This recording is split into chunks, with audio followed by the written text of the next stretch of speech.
Do you think you're the only kind of human who ever walked this earth? You might want to think again. Thousands of centuries ago, when glacial ice blanketed Europe and modern humans were still wandering the burning grasslands of Africa, another kind of humans survived. They loved, they dreamed, beneath dark forests and starlit skies. They were not apes, they were not cave monsters, they were Neanderthals. Strangely enough, they didn't entirely vanish. A part of them lives within you, in every cell, every dream, every unspoken feeling stirred by the wild. Today, you won't just hear history, you'll walk into it. This is the story of the Neanderthals, humanity's forgotten siblings, and the most mysterious mirror of ourselves. Imagine this. You're standing on an icy plain 400,000 years ago. The wind howls, snow blurs your vision, bone-chilling cold bites deep. In front of you, a being walks slowly. Each heavy footstep etches deep prints into the frozen ground. They don't look like you, but they're not so different either. Broad shoulders, thick arms, large noses, skull improbably large. And within, a massive brain, active and vibrant, no less capable than any modern mind. They are Neanderthals, shaped by hundreds of thousands of years of brutal evolution. Not just ancient people, they were a parallel world, a different version of humanity. From our shared ancestor, Homo heidelbergensis, as your ancestors stayed in Africa, the Neanderthals marched north, into land of snow, mist, and ancient peril. They didn't just survive, they thrived, even spreading across Western Europe, the Caucasus, and the Near East. Their bodies weren't just survival machines, their evolutionary heritage, thick fingers for warmth, broad chests for oxygen and cold. They weren't a rough draft of modern humans. They were another what if. Maybe, if history turned differently, you would be them. When we think of ancient humans, we often imagine wild, lonely, every man for himself survival. But Neanderthals were nothing like that. They lived in clans, small groups of 10 to 30, like an extended family. Each member had a role: hunter, gatherer, firekeeper, child watcher, storyteller. In forest camps, they lit fires not just to cook or warm, but to create a shared space, a place for stories, to recount today's hunt or last night's dream. Archaeological evidence from Chanardar, Iraq, and La Chapelle-aux-Saints, France, shows injured individuals, some half-paralyzed, survived for years, meaning someone hunted for them, fed them, cleaned them. That is love, that is care, that is compassion. Things we thought belonged only to modern humans. When one of them died, they didn't leave the body for the forest. They dug graves, laid the dead like they were sleeping. In some places, they placed flowers. Flowers. You might ask, why would a prehistoric being pick flowers? Maybe to say goodbye. Maybe to send someone off to the next world. They left no written words, but that act speaks louder than any language. It speaks of the Neanderthal heart. From stone, they shaped blades. From wood, they crafted spears. And from their minds, they forged strategy. Neanderthals didn't just bash stones at random. They used the Levallois technique. They prepared a stone core like a turtle shell, then struck it precisely. To create a flake so sharp, so beautiful, it was almost art. Those stone tools were used to butcher meat, cut hide, and carve wood, but they didn't stop at stone. They made spears from pine, longer than their bodies, sharpened to pierce, thrown across distances. They never hunted alone, they coordinated.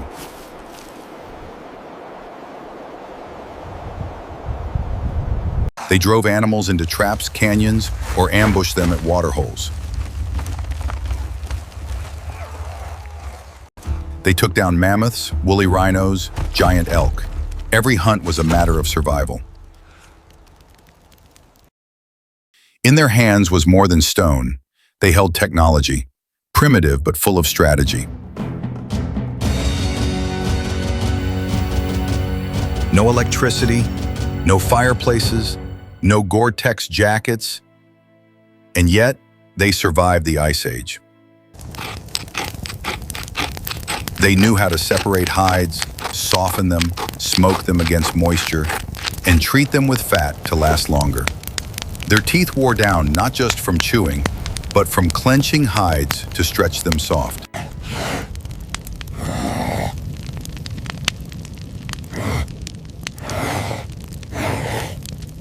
Plant fibers were braided into cords, not randomly, but with technique.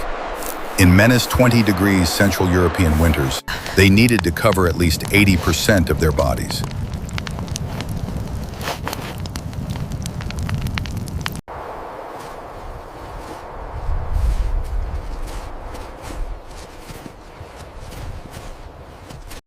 Neanderthals didn't just drape skins, they knew how to sew. They had no metal needles, but used bone spurs and sharpened wood to pierce hides. They stitched using leather cords or animal sinew.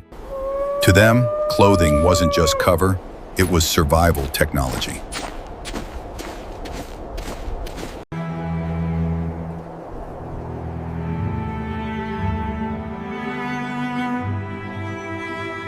As life slowed, silence began to speak.